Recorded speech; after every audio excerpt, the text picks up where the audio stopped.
ओम हर हर हर महादेव शिव शंभो कैलाश की। तो आज जो है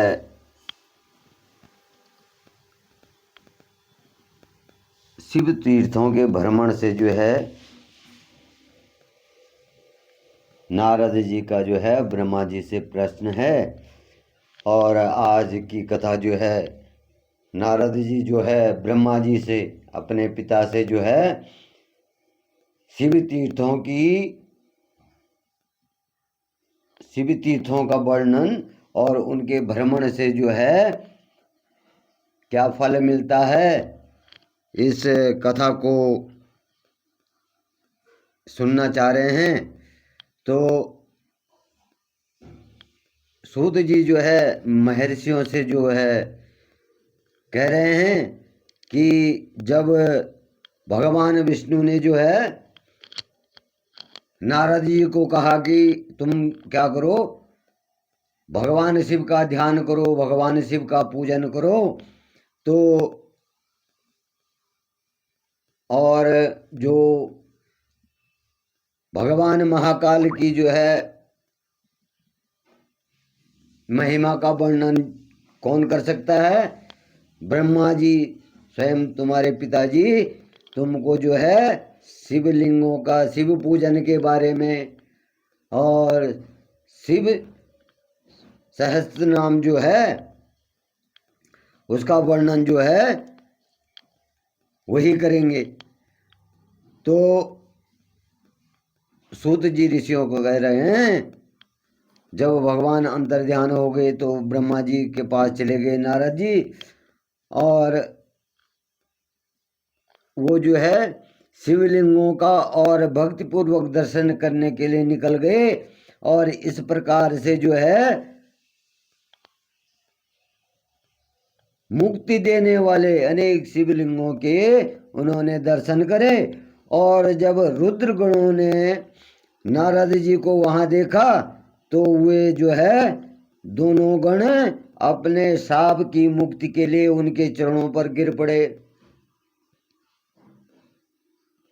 दोनों गण जिनको श्राप दिया था नारद जी ने कि तुम मेरी शकल पे हंसे हैं, तो जाओ तुमने एक ब्राह्मण का जो है अपमान किया है और तुम जो है राक्षस योनि में जो है उत्पन्न होंगे, राक्षस वंश में जो है पैदा होंगे। और इस प्रकार से जो है उन्होंने जब नारद जी को देखा तो नारद जी ने उन्हें श्राप दिया था, तो वो नारद जी के पैरों में गिर पड़े। अब जो है दोनों गण जो है अपनी मुक्ति के लिए नारद जी से उपाय पूछने लगे कि हे नारद जी, कि हमारा उद्धार करें, हमें आपके अपराध, हम जो हैं आपके अपराधी की हैं, हमने आपका अपमान किया है और हम आपके अपराधी हैं। तो इस प्रकार से जो है वो नारद मुनि से जो है विनती करने लगे। और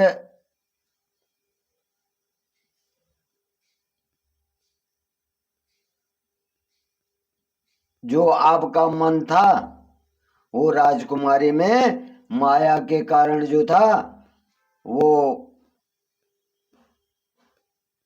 माया के कारण आप मोहित हो गए थे राजकुमारी पे, इसलिए जो है आप हमको क्षमा करें। और यह जो है भगवान शिव की प्रेरणा से ही हमने जो है भगवान शिव ने ही ये माया रची थी और उन्हीं की माया से जो है आपने हमें श्राप दिया था।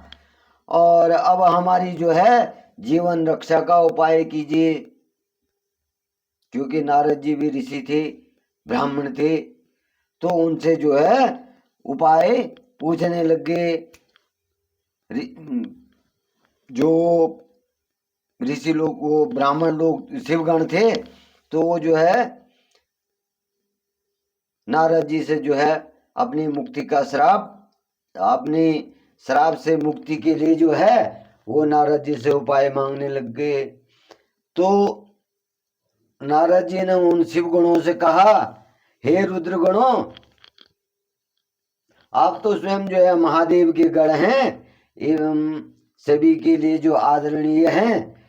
और उस समय जो भगवान महाकाल की जो इच्छा से मेरी बुद्धि भ्रष्ट हो गई थी, इसलिए जो है मोहवश मैंने आपको श्राप दे दिया था।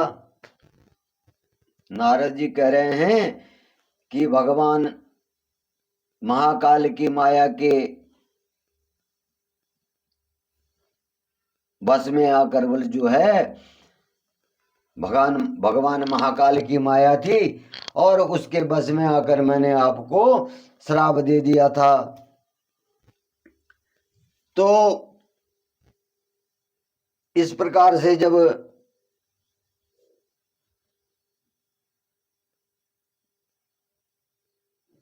नारद जी उनको कह रहे हैं कि भगवान महाकाल का जो वो था और इस अपराध के लिए बोला आप मुझे क्षमा करें, परंतु क्या होगा बोला, मेरे वचन झूठे नहीं जाएंगे, मेरे वचन जो है झूठे नहीं हो सकते हैं। वहां भगवान विष्णु को भी श्राप दे दिया और यहाँ जो है शिव गणों को भी, वो 2 शिव गणों को भी उनको श्राप दे दिया और कहा कि मेरे वचन झूठे तो नहीं हो सकते हैं, लेकिन मैं क्या करूंगा, आपको श्राप से मुक्त होने का उपाय बताऊंगा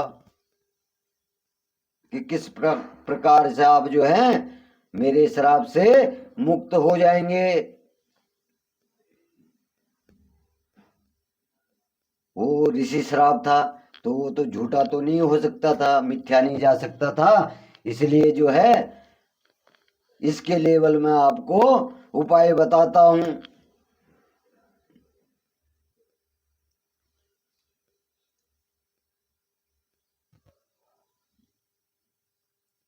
तो आप बल जो है मुनिवर विश्रवा के वीर्य द्वारा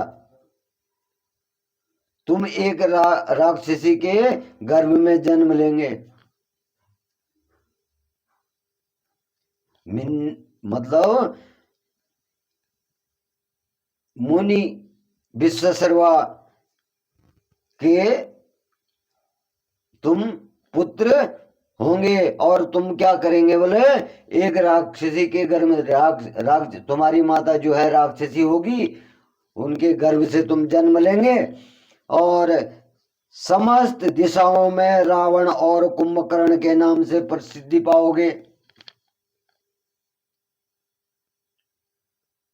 क्या होगा बोले कि तुम जो है रावण और कुंभकर्ण के नाम से जो है प्रसिद्धि पाएंगे।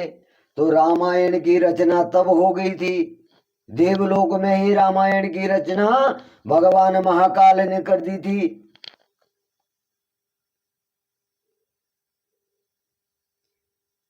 जिसपे आज बहुत सारी बातें होती हैं कि अजी रामायण उसने ऐसा लिखा, उसने वैसा लिखा, ये कर दिया वो कर दिया। नहीं, रामायण की रचना तो देवलोक में हो चुकी थी और महाकाल ने जो है रामायण की रचना पहले ही कर डाली थी। तो माया, महाकाल की माया हर जगह जो बात होनी है उस बात को महाकाल पहले ही फैला रहे हैं। अगर नारद जी वहां भगवान विष्णु के पास अपना रूप मांगने नहीं जाते, भगवान विष्णु का रूप मांगने नहीं जाते, तो भगवान विष्णु जो है नारद जी का रूप जो है बानर का नहीं बनाते।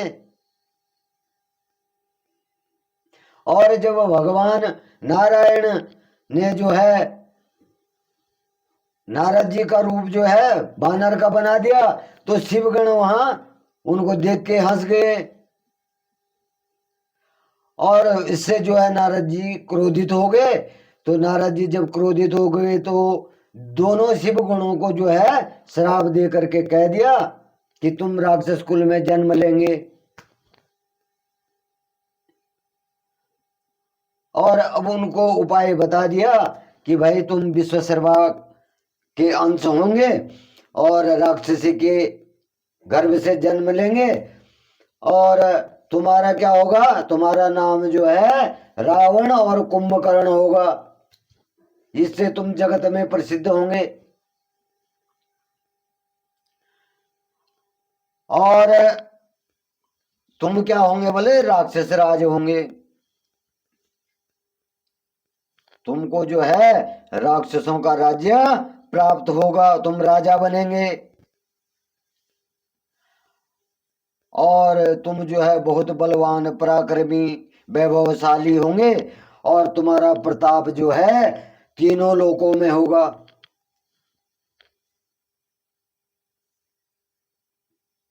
सभी लोगों में तुम्हारा प्राप्त, तुम्हारे प्रताप का, तुम्हारा प्रताप तीनों लोकों में फैलेगा।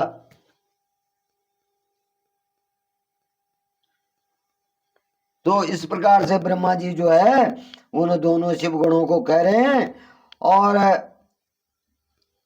क्या कह रहे हैं कि समस्त ब्रह्मांड के राजा होकर भी भगवान शिव के तुम परम भक्त होंगे,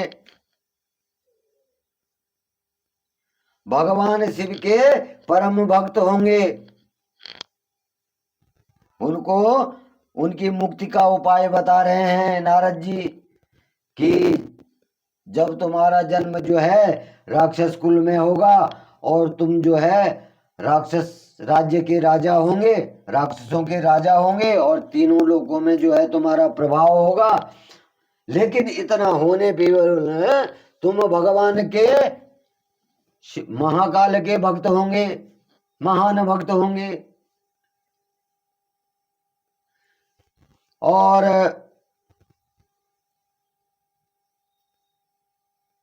भगवान शिव के ही दूसरे रूप विष्णु के अवतार के हाथों से तुम्हारी मृत्यु होगी।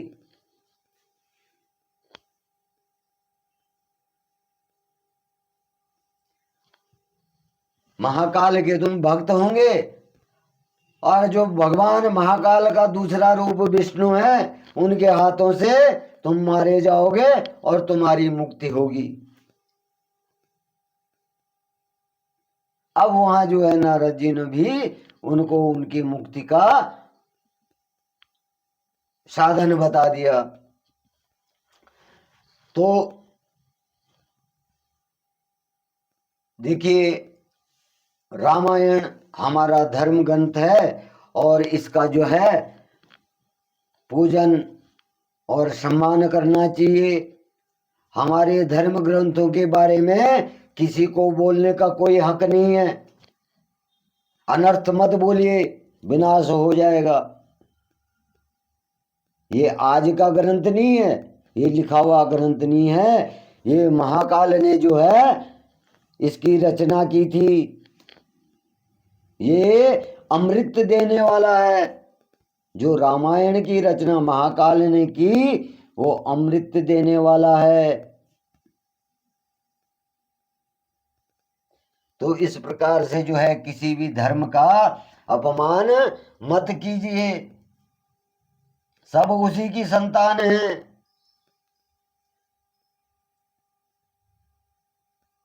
इस पृथ्वी लोक पर आकर के ये धर्म वर्ण किसने बनाए हैं? मनुष्य ने बनाए हैं। कुछ नहीं था उसके तो इंसान, उसने इंसान को उत्पन्न किया था। इंसान ने ही अपने आप को अपनी धर्म का कहीं विभाजन कर दिया। इंसान एक ही था और इंसान के कर्मों के द्वारा, कार्यों के द्वारा, इंसान के कार्यों के द्वारा वर्ण विभाजन हुआ था।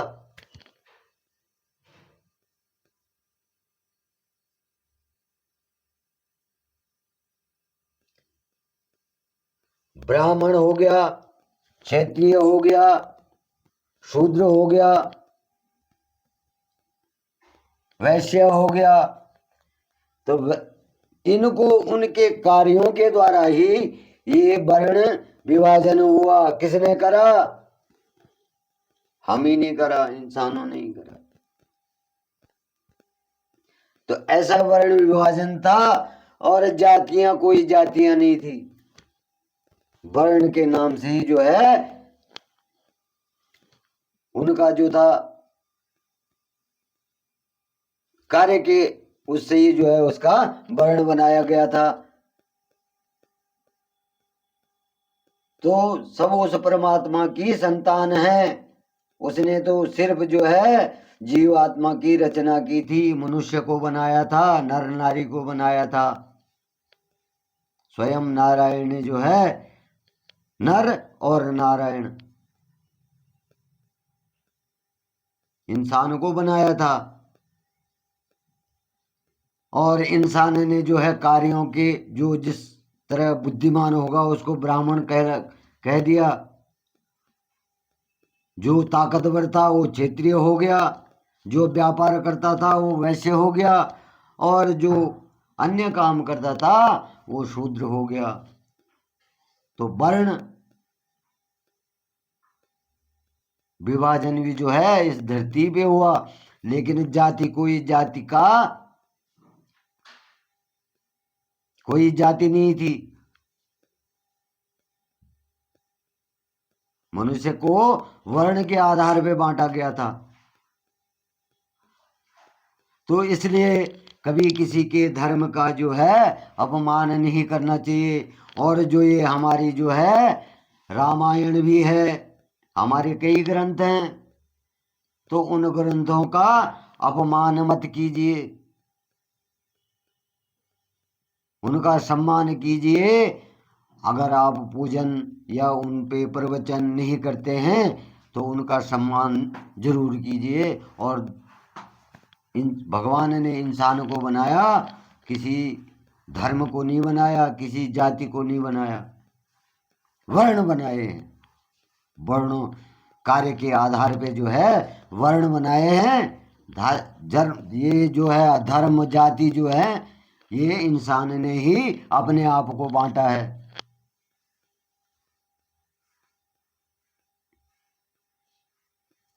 तो इसलिए जो है नारद जी जो है उन देव शिव गुणों को जो कह रहे हैं कि तुम इस प्रकार से जो है अवतार लेंगे। और जब भगवान विष्णु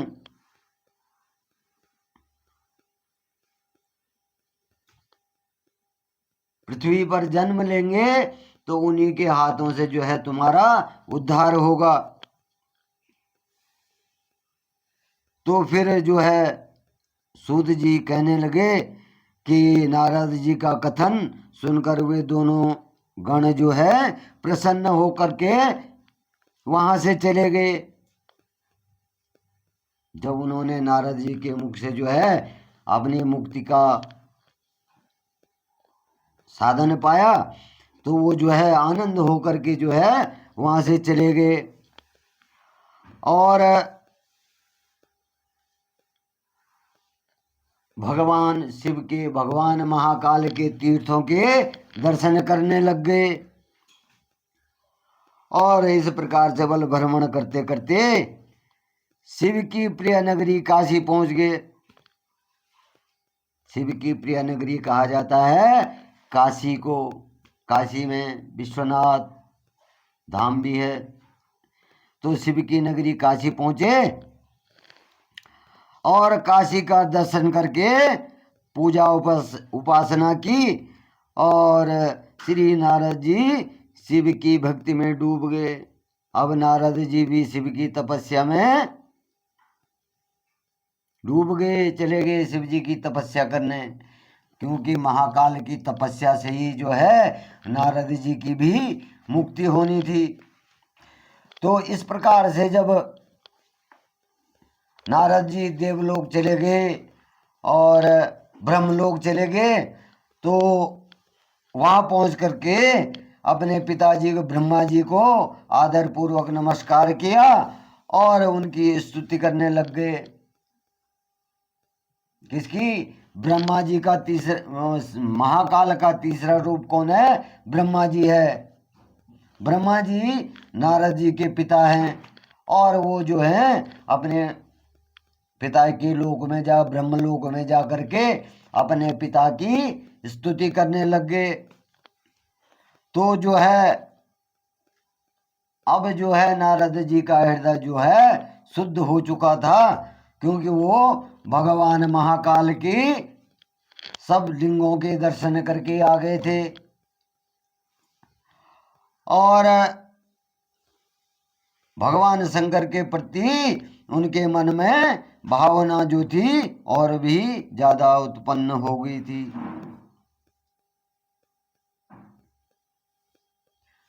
तो उनके मन में, नारद जी के मन में जो है खाली भावना ही थी। शिवलिंगों के दर्शन करके आए थे और शिवलिंगों के दर्शन करके आने से जो है उनकी आत्मा जो है शुद्ध हो गई थी। और जब उनकी आत्मा शुद्ध हो गई तो वो अपने पिताजी के पास पहुंच गए, क्योंकि भगवान विष्णु ने कहा था कि ज्ञान जो है ब्रह्मा जी ही देंगे, ज्ञान आपको ब्रह्मलोक में ही मिलेगा। तो जब वो अपने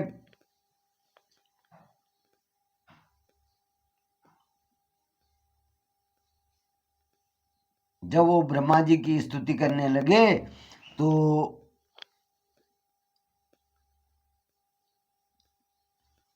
नारद जी कहने लगे ब्रह्मा जी को कि आप तो परब्रह्म स्वरूप हैं, परमात्मा के रूप में हैं और आप मेरी इच्छा को जानते हो। तो आपकी कृपा से मैंने भगवान विष्णु के महात्म्य का ज्ञान प्राप्त किया है। भगवान विष्णु ने भी मेरे को, आपकी कृपा से जो है भगवान विष्णु ने भी मेरे को ज्ञान दिया है, मैंने उनसे ज्ञान अर्जित किया है। और जो है मैं जो हूं अब भक्ति के मार्ग पे, तपो मार्ग, दान मार्ग और तीर्थ मार्ग के बारे में आपसे जानना चाहता हूं। लेकिन उससे भी क्या बोले, मैं बोले शिव तत्व के ज्ञान को भी अभी तक नहीं जान पाया। मैं शिव जी के तत्व के ज्ञान को भी अभी तक नहीं जान पाया।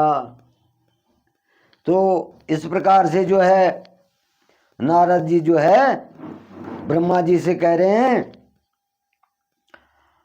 और मैं उनकी पूजा विधि को भी नहीं जानता, महाकाल की पूजा विधि को भी नहीं जानता। तो इसके बारे में बोला आप मुझे ज्ञान दीजिए, मैं भगवान महाकाल की पूजा विधि और उनके तत्वों को जानना चाहता हूं। ब्रह्मा जी से जो है प्रार्थना कर रहे हैं नारद जी। तो इस प्रकार से बोले नारद जी जो है ब्रह्मा जी से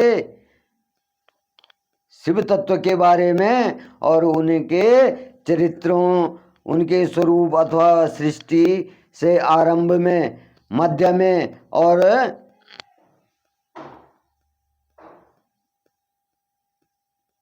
जो उनका रूप था, आरंभ में क्या था और मध्य में क्या था। तो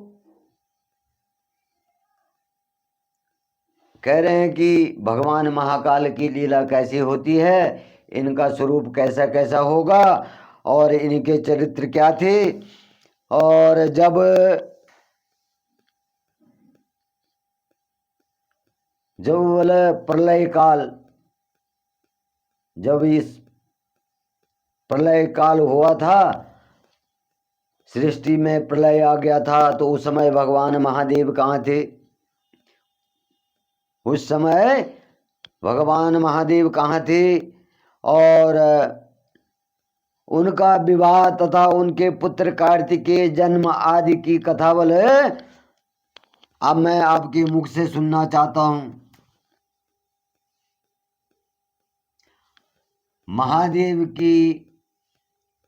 महादेव का विवाह और उनके पुत्र कार्तिकेय का जन्म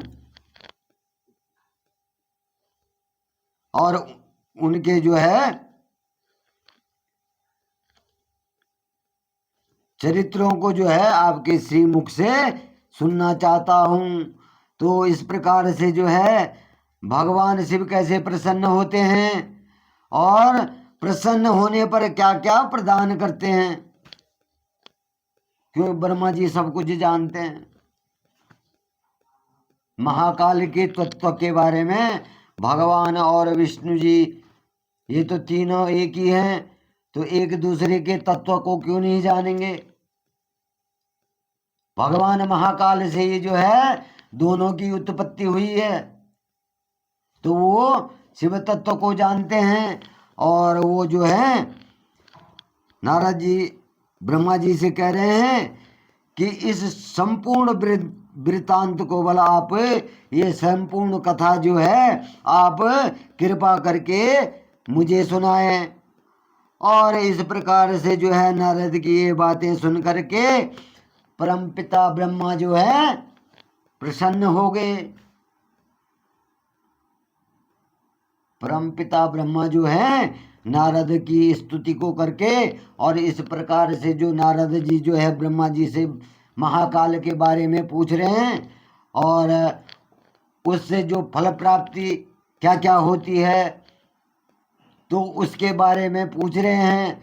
तो ये क्यों पूछ रहे हैं कि जब कलयुग में और कलयुग से जो कहानी चलती आ रही है कि कलयुग में जब मनुष्यों का जन्म होगा तो मनुष्यों का जन्म होगा तो महाकाल तो अंतर हैं, अंतर्यामी, अजन्म और अमर, अजन्म, वो स्वयं मृत्यु हैं, उनकी मृत्यु और जन्म नहीं हुआ। तो इस प्रकार से जो है महाकाल की कथा को आप अपने श्रीमुख से सुनाएं। तो मैं कल जो हूं जो ब्रह्मा जी नारद जी को कथा सुनाएंगे महाकाल की और उनके दर्शन करने उनकी पूजा करने के फल जो है उसकी प्राप्ति कैसे होती है। ब्रह्मा जी कल मैं जो हूँ ब्रह्मा जी के बारे में ब्रह्मा जी की जो कथा नारद जी को सुनाई है उसके बारे में मैं कल आपसे फिर मिलूँगा। हर हर महादेव, जय श्री महाकाल। तो दोस्तों ये हमारे धार्मिक ग्रंथ हैं, एक ग्रंथ से कई ग्रंथ पैदा हो गए और इनकी रचना करने वाले कौन हैं? महाकाल हैं। अब यहाँ आगे जो है भगवान महाकाल की जो है रामायण की रचना आएगी, वो रचना शुरू हो गई है। जो भगवान राम की जो और उधर जो है राक्षस राज जो है रावण और कुंभकर्ण विभीषण, तो रामायण की रचना जो है ब्रह्मलोक से शुरू हो गई है, देवलोक से शुरू हो गई है। और इस रामायण की रचना जो है भगवान महाकाल ने की थी, किसी मनुष्य ने नहीं की थी। फिर जो कर्म हुए, जो इस पृथ्वी पे कर्म हुए हैं, जो रावण ने किया, जो कुंभकर्ण ने किया, जो भगवान राम ने किया, तो वो कथा जो है ऋषियों ने लिखी है। हमारे वेदों की रचना जो है देवलोक में हो गई थी। हमारे जो ये ग्रंथ हैं इनकी रचना क्या हो गई थी, देवलोक में हो गई थी। और इनका सम्मान करें। सनातन धर्म में पूज्य पुस्तकें हैं ये। सनातन तभी है जब आप लोग इन ग्रंथों का सम्मान करेंगे, पूजन करेंगे, इनके बारे में कोई अनाप शनाप नहीं बोलेंगे। अगर इन ग्रंथों के बारे में कोई अनाप शनाप बोलेगा और कलयुग में बोलेगा, उसका नष्ट, उसका अंत, वो नरकगामी हो जाएगा, ये जरूर है। और कोई जो है किसी ऋषि का, किसी साधु का अपमान करेगा तो वो भी क्या हो जाएगा, नरकगामी हो जाएगा। धर्म किसी का कुछ नहीं है। सारा धर्म क्या है, मनुष्य धर्म है। वर्ण है, वर्ण अवश्य हैं। भगवान ने नर और नारी को बनाया था, न कि जाति धर्म को बनाया था। जाति धर्म कुछ नहीं है। कार्यों के आधार पे जो है, मैंने आपको पहले भी कहा कि कार्यों के आधार पे जो था वर्ण बना था। हमारे जो है वर्ण विशेष हैं, जाति विशेष हम नहीं हैं। तो इस प्रकार से मैं आज आपसे विदा लेता हूँ। हर हर महादेव। जय श्री महाकाल। महाकाल सबका कल्याण करे। हर हर हर उमापतये नमः।